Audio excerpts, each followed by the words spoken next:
જય હો અહીં ઉપસ્થિત જે પણ મને જોઈ રહ્યા છે, સાંભળી રહ્યા છે તે બધાને ઉર્વશી રતનપરાના જય શ્રી કૃષ્ણ। આજે હું થોડા જિંદગીના કડવા સત્ય વિશે કહેવા જઈ રહી છું। સમજાતી નથી જિંદગીની રીત। એક બાજુ કહે છે કે ધીરજના ફળ મીઠા અને બીજી બાજુ સમય કોઈની રાહ જોતો નથી। જીત હંમેશા એની જ થાય છે સાહેબ જેનામાં જીતવાનું જુનૂન હોય છે। કોશિશ નહીં કરો તો જિંદગીમાં જીતવાની સંભાવના સાથે પરિચય ક્યાંથી થશે? કોઈ પણ પરફેક્ટ નથી હોતું, એટલા માટે જ તો પેન્સિલ સાથે રબર તો લેવું જ પડે છે। જો તમારે જિંદગીમાં આગળ વધવું જ હોય ને તો બીજા કરતાં વધારે જાણો, બીજા કરતાં વધારે મહેનત કરો અને બીજા કરતાં ઓછી આશાઓ રાખો। આટલો સંઘર્ષ આપણે આપણી જિંદગીમાં કરી જ લેવો જોઈએ, કારણ કે સક્સેસ આપણી કિસ્મતમાં નહીં પણ આપણી મહેનતમાં હોય છે। એક અજીબ ગણિત છે।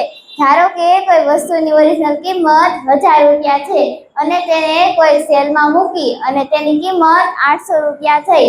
તમે તે વસ્તુને ખરીદી। હવે તમે ધ્યાનથી વિચારજો કે શું તમે 800 રૂપિયા ખર્ચ્યા કે 200 રૂપિયા બચાવ્યા? કેટલી આશ્ચર્યની વાત છે ને!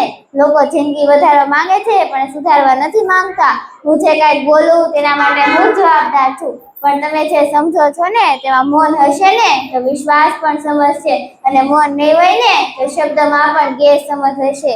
દરેક નિર્ણય વ્યક્તિનો નથી હોતો, અમુક નિર્ણય પરિસ્થિતિનો પણ હોય છે। ચાલવાથી શરીર સુધરે છે અને ચલાવી લેવાથી સંબંધ। જે માણસ પોતાના સ્વભાવને અનુકૂળ ચાલે છે ને તે આ દુનિયાના સૌથી બેસ્ટ કલાકાર ગણાય છે। લક્ષ્ય સાચું હોવું જોઈએ, કારણ કે ઉદય પણ રાત દિવસના કરે છે, પણ તે નિર્માણ નહીં પણ વિનાશ કરે છે।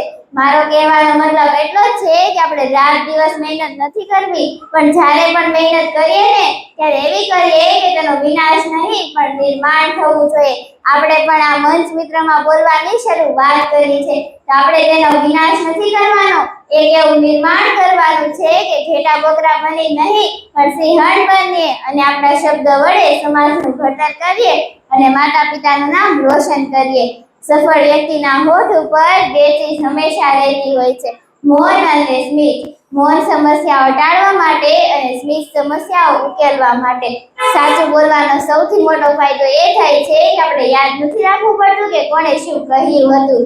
ઘણીવાર સંબંધો બગડી જાય છે, કારણો મળતા નથી, અને સાહેબ જ્યારે કારણો મળી જાય છે ને ત્યારે સંબંધો પાછા મળતા નથી।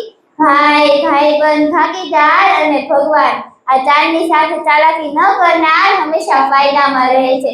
જિંદગીની સવાર તો રોજ નવી શરતો લઈને જ આવે છે। વસ્તુ જય હિન્દ। ખૂબ સરસ।